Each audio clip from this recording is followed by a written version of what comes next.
అందరికీ నమస్కారం అండి. వేదిక మీద ఉన్న రాజమౌళి గారికి, అలానే కొరటాల శివ గారికి, అలానే తమ్ముడు అనిల్కి, అలానే సత్యదేవ్కి, మా మైత్రి రవి గారు, అలానే సుధాకర్ గారు, ఇంకా మిగతా అందరికీ ఈ ఫిల్మ్లో యాక్ట్ చేసిన ఆర్టిస్టులందరికీ నమస్తే. నాకు ఇక్కడ ఈ వేదిక మీద అత్యంత ఆప్తులు ఉన్నారు.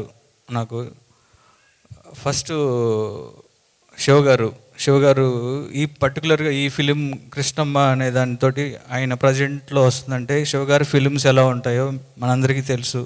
చాలా పద్ధతిగా, చాలా కంటెంట్తో ఉంటాయి. కృష్ణమ్మ కూడా ఒక మంచి కంటెంట్ తోటి, ఒక రియలిస్టిక్ అప్రోచ్ తోటి వస్తుంది ఈ సినిమా. శివ గారు గోపాల్, నాకు నేను క్రాక్ చేసేటప్పటి నుంచి గోపాల్ తెలుసు నాకు. ఈ కథ ఒక మంచి ఇంటెన్స్ తోటి ఒక విజయవాడ బ్యాక్డ్రాప్లో చేస్తున్నాడు, ఒక కథ చేసుకుంటున్నాడు అన్నప్పుడు కరెక్ట్గా అది శివ గారి దగ్గరికి, అలానే కృష్ణ గారి చేతిలోకి రావటం వెరీ హ్యాపీ. ఎందుకంటే కృష్ణ ఒకసారి అండి, ఇందాక అడిగారు మాకు అత్యంత ఆప్తులని. డైరెక్టర్లలో చెప్పాను, ఈయన నాకు చాలా అత్యంత ఆప్తుడు కృష్ణ గారు. నేను బిల్లాకి అసోసియేట్గా వర్క్ చేశాను ప్రభాస్ గారి సినిమాకి.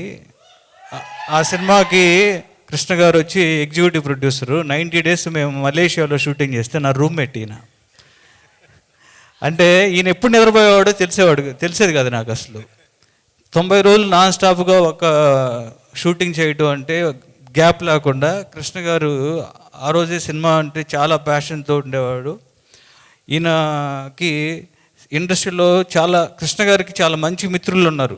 శివ గారికి లాగా, తర్వాత నేను కానీ, లేకపోతే హరీష్ కానీ, అంతా మన మత్స్యరవితోటి కూడా జవాన్ సినిమా చేశాడు. నాకు కూడా ఒక బాధ్యత ఉంది, తప్పకుండా కృష్ణ గారితో నేను ఒక సినిమా చేస్తాను ఫ్యూచర్లో. ఇక ఈ సినిమాకు వస్తే కృష్ణమ్మ, సత్యదేవ్, మనకున్న ఆర్టిస్టుల్లో, మనకు తెలుగు ఇండస్ట్రీ ఆర్టిస్టులో చాలా ఇంటెన్స్ ఉన్న ఆర్టిస్టుల్లో సత్యదేవ్ ఒకరు. చాలా న్యాచురల్గా ఉంటుంది తను పర్ఫార్మెన్స్ కానీ, తన డైలాగ్ డెలివరీ కానీ, వాయిస్ కానీ.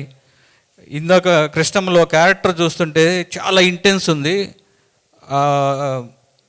ఆ సినిమా డెఫినెట్గా ఒక కల్ట్ ఫిలిం లాగా నాకు అనిపించింది. అంటే ఒక రియలిస్టిక్ అప్రోచ్ తోటి అన్ని క్యారెక్టర్స్ కనపడుతూ ఉన్నాయి. ఒక మంచి సినిమా అవ్వాలని నీకు మనస్ఫూర్తిగా కోరుకుంటున్నావు బ్రదర్. అలాగే నాకు సినిమా ఇండస్ట్రీలోకి వచ్చినప్పుడు, రాకముందు కూడా నాకు ఒక వాయిస్ అంటే నాకు చాలా ఇష్టం. వందే మాత్రం శ్రీనివాస్ గారు రాములమ్మ అని ఒక బ్యాక్గ్రౌండ్లో ఒక సాంగ్ పాడినా, లేకపోతే జయమణిధరాలో ఒక వందే మాత్రం గారితో ఒక హమ్మింగ్ వచ్చేది, చాలా హాంటింగ్ ఉండేది. అసలు వందే మాత్రం వాయిస్ వస్తే నేను అలర్ట్ అయిపోయేవాడిని.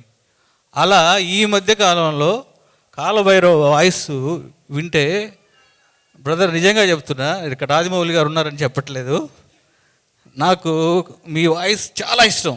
మళ్ళా నేను ఎక్కడైనా లో ఉంటే నేను దండాలయ సాంగ్ వింటాను, లేదంటే RRR సాంగ్ వింటాను. Extraordinary, I'm fan of your voice. And ఇప్పుడు ఈ సినిమాకి మ్యూజిక్ చేశారు, బ్యాక్గ్రౌండ్ స్కోర్ ఎక్స్ట్రాడినరీ ఉంది. ఫస్ట్ సాలిడ్ బీట్తో స్టార్ట్ అయింది. అండ్ ఈ సినిమా ట్రైలర్ చూసినప్పుడు పర్టికులర్గా సిఐ క్యారెక్టర్ ఎవరు చేశాడు, సూపర్ ఆయన. ఇక మిగతా అందరూ కూడా చాలా ఇంటెన్స్ ఉంది.